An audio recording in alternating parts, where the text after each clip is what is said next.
On the weekend of June 6th, my wife and I went to Mora, Missouri. You may be familiar with Sedalia, Missouri because that's where the Missouri State Fair is, but 14 miles southeast of there is Mora. And what brought us there? Well, the Von Holten Ranch. It's a really cool ranch where there's primitive camping, there's electrical sites, and you can go there for camping and horseback riding. And later in the video I do an interview with Brandy Von Holten. Her and her husband David are the owners, and she talks about the amenities and different features that the ranch has. This was my first time going there, but my wife had been there for a couple times before.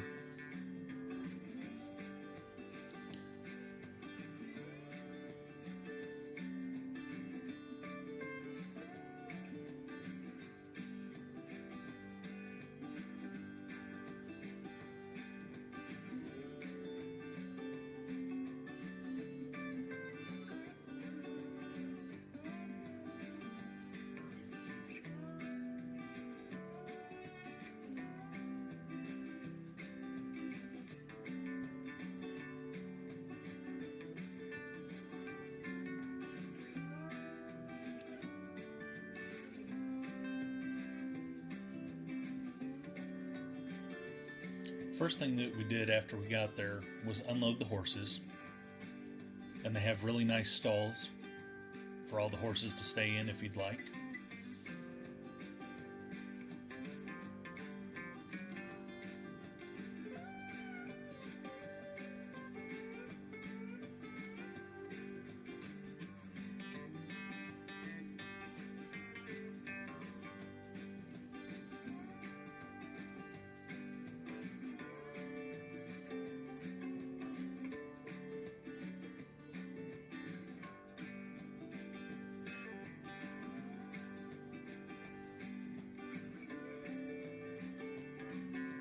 And this time we actually stayed in a cabin, and that's video of it right there. It's 2 beds, a refrigerator, a microwave, and air conditioning. Real nice and simplistic because you're there to enjoy the area and trail ride.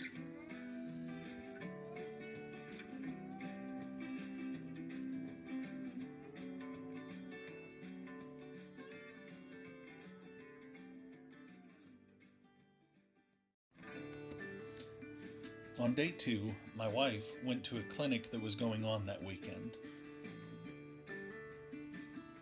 I made my way down to Lake Creek, which runs on one side of the Von Holten Ranch. I did a couple of casts out there, but there was basically just bluegill or small bass that weren't even big enough to bite the jig that I was fishing with.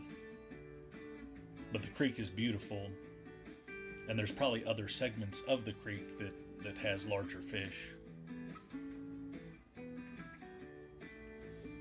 And so here's part of the clinic that was going on, and people attend for different reasons and to learn different skills. People had all different breeds of horses there.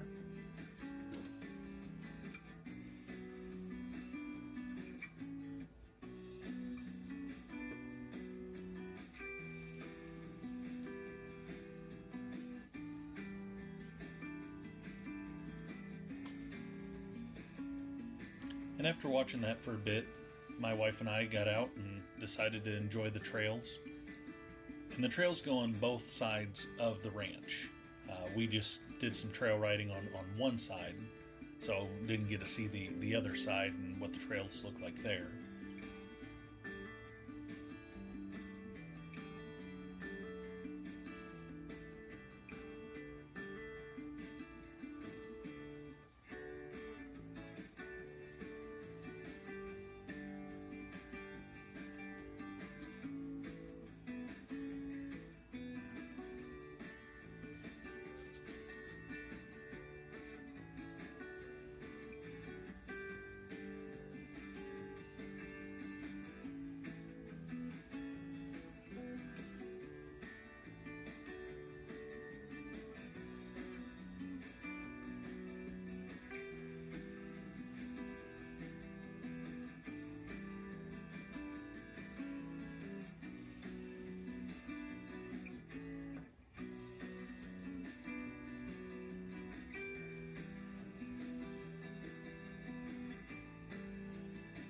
And along with the trails and the arena that they also have a really cool obstacle course, which you have, different skills that you can develop with your horse.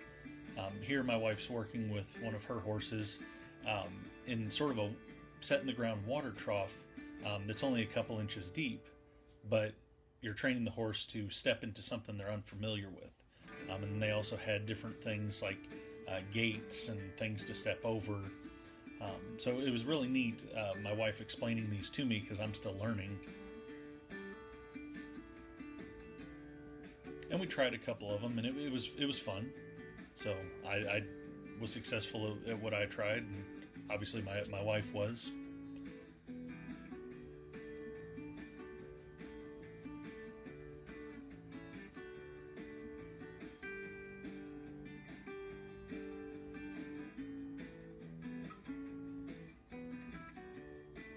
And then on the third day, I did an interview with Brandy Von Holten. So here's my interview with her.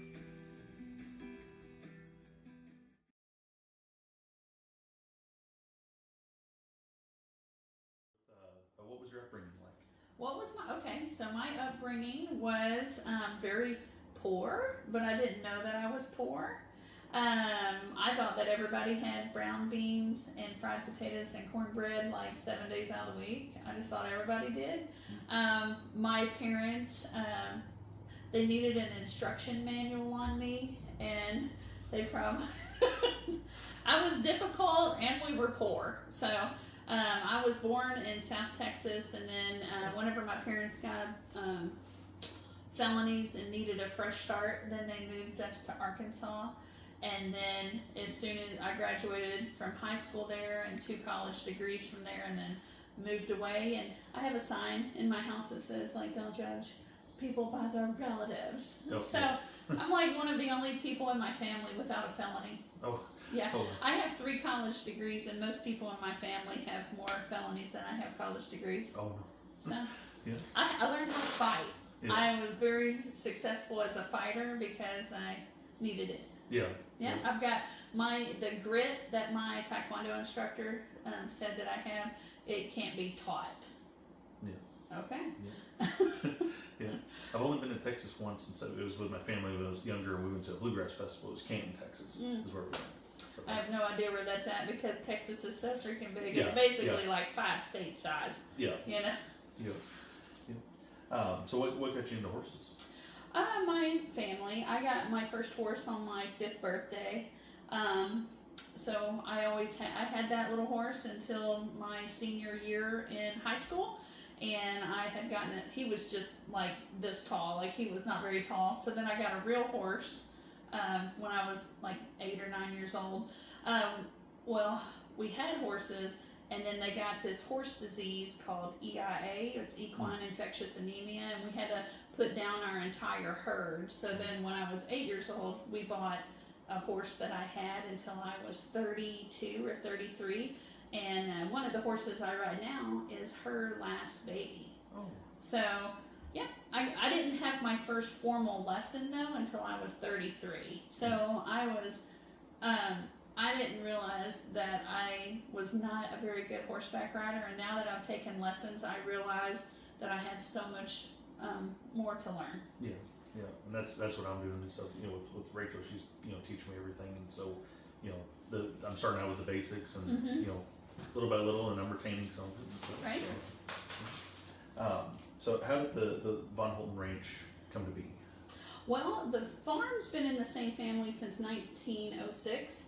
And that was my husband's great-grandfather came over from Germany, and then his grandfather bought it, and then his father and aunt obtained the ranch at no cost, and then we bought it for more than it had ever been bought for.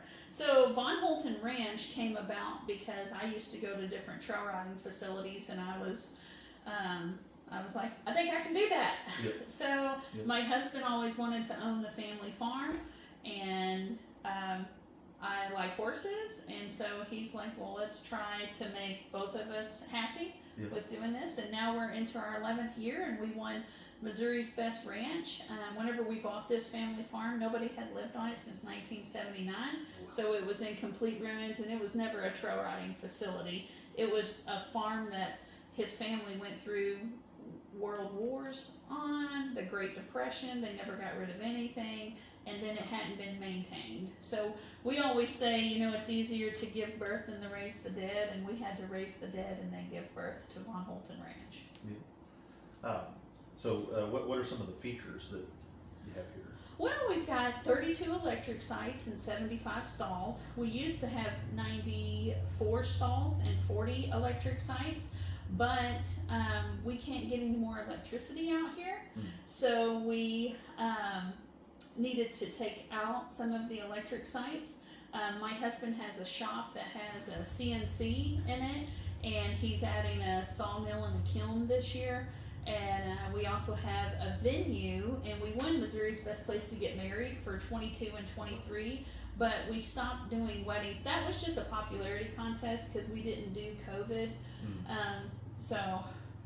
Anyways, we have a covered arena. It's 125 by 200. We could only afford the north wall. Actually, we couldn't afford it. It's a mortgage payment, and then we have a shower house. It's heated and air conditioned, and I don't know. I went with 4 cabins. Got 4 cabins. I have a barn here, and it used to have 12 stalls in it, and now we have 6 stalls. So we needed room for hay storage. Yeah. And we also have 2 round pens and a little bit over around 20 miles of trail. We have a creek that divides us roughly in half. It's a little bit more land on this side of the creek than the other side. And the side that we say this side is the one with all the buildings and stuff on. Oh, and we have a big obstacle course also. Got a 1946 fire truck out there. My dad's friend won that in a poker hand, and that friend owed my dad some money. So we ended up with a 1946 fire truck. It seems odd, but it's not to us. It just seems normal. Like, oh, there's the fire truck. Because we went to the obstacle course yesterday and stuff, and I did a few things and then learned what some of them was, because you just got a section of gate just there, and it's like, well, how do you open a gate while on a horse and use them? And we're trying to increase safety to give people basically like the whole concept of ninja warrior, but for horses. So it's just like training and exercise and being able to have a good relationship, a trusting relationship with your animal.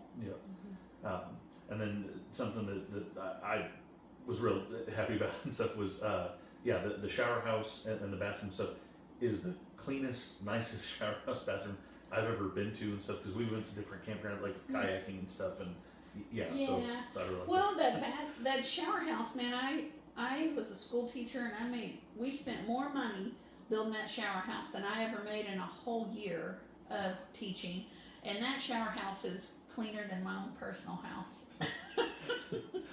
Because I don't want.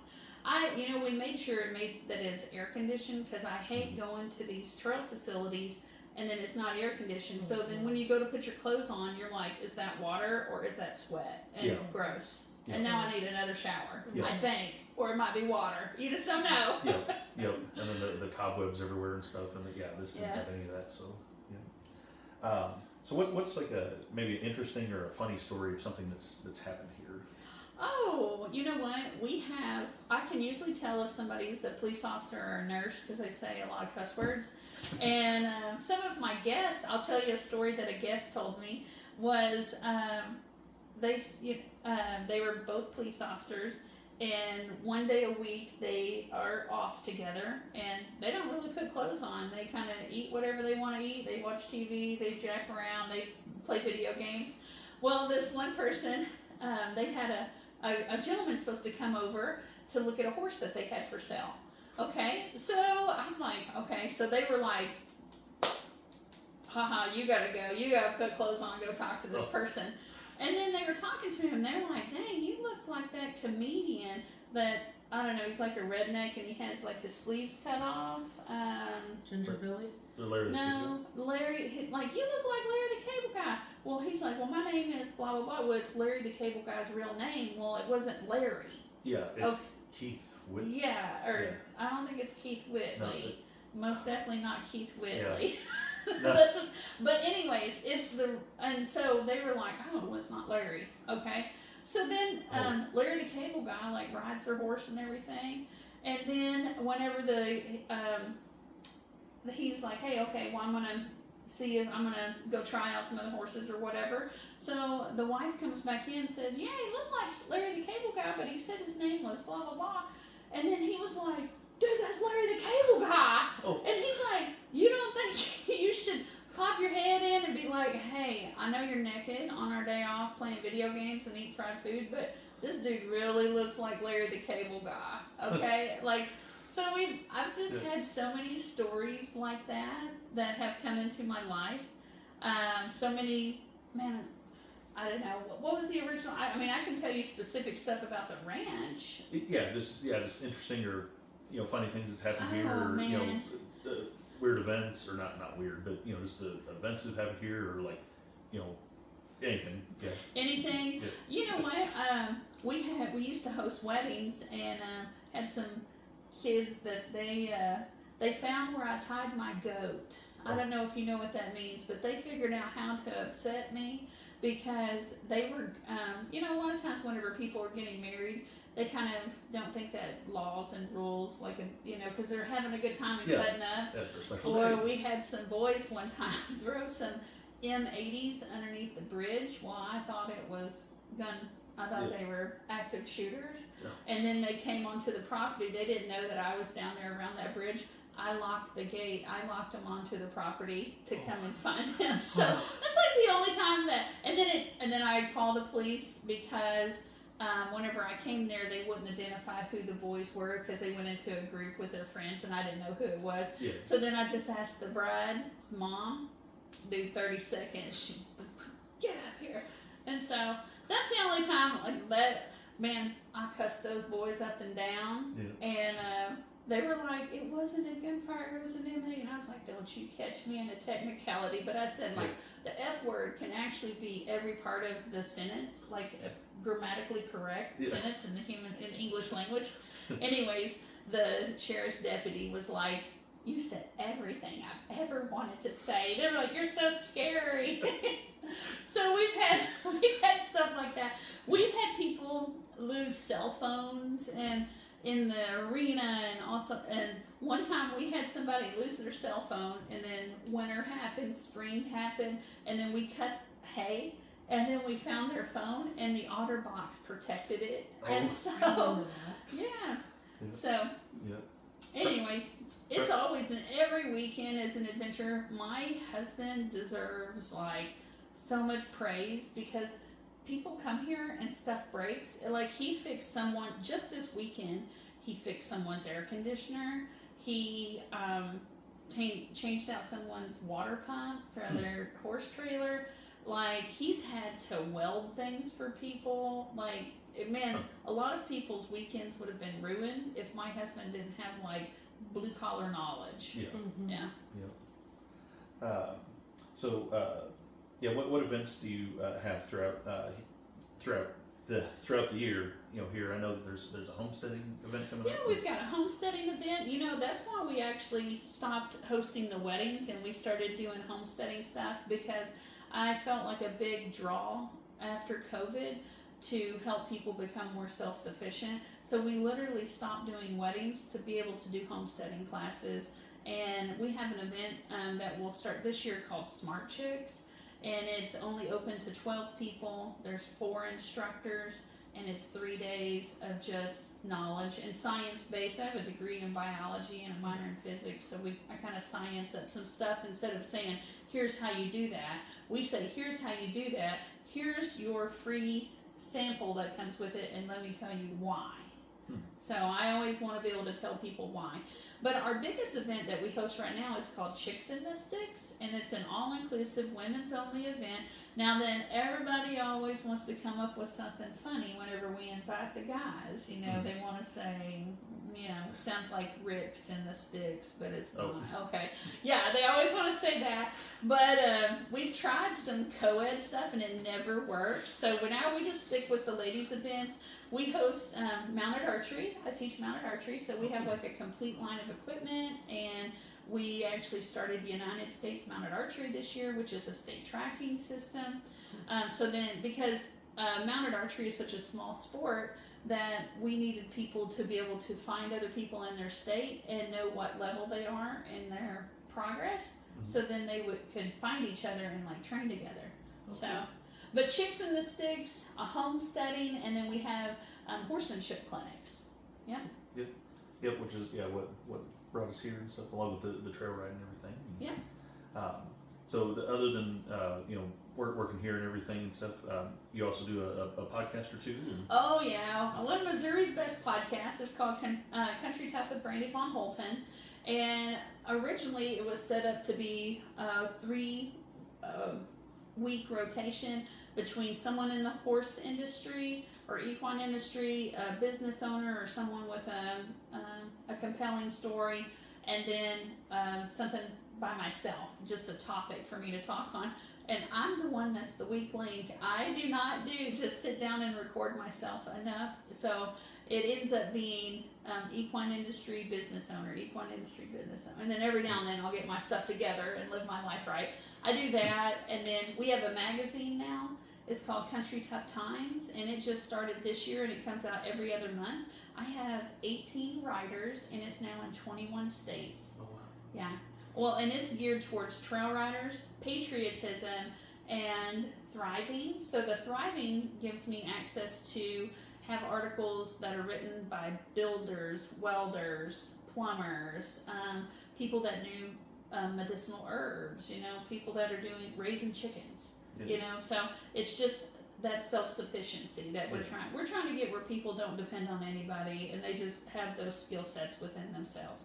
The patriotism part in there, even though I want to wave my own political flag, I don't. I keep it mellow yellow, and I just make it educational. So like the patriotism part, I put like who are the members of the president's cabinet or his advisory board basically, and what's the difference between electoral college and popular vote. So like it's just more of now we're introducing the next edition that's coming out of the magazine. It's just introducing the actual people that were appointed to the president's cabinet, so then they know the person and what they're in charge of. So that'd be easy.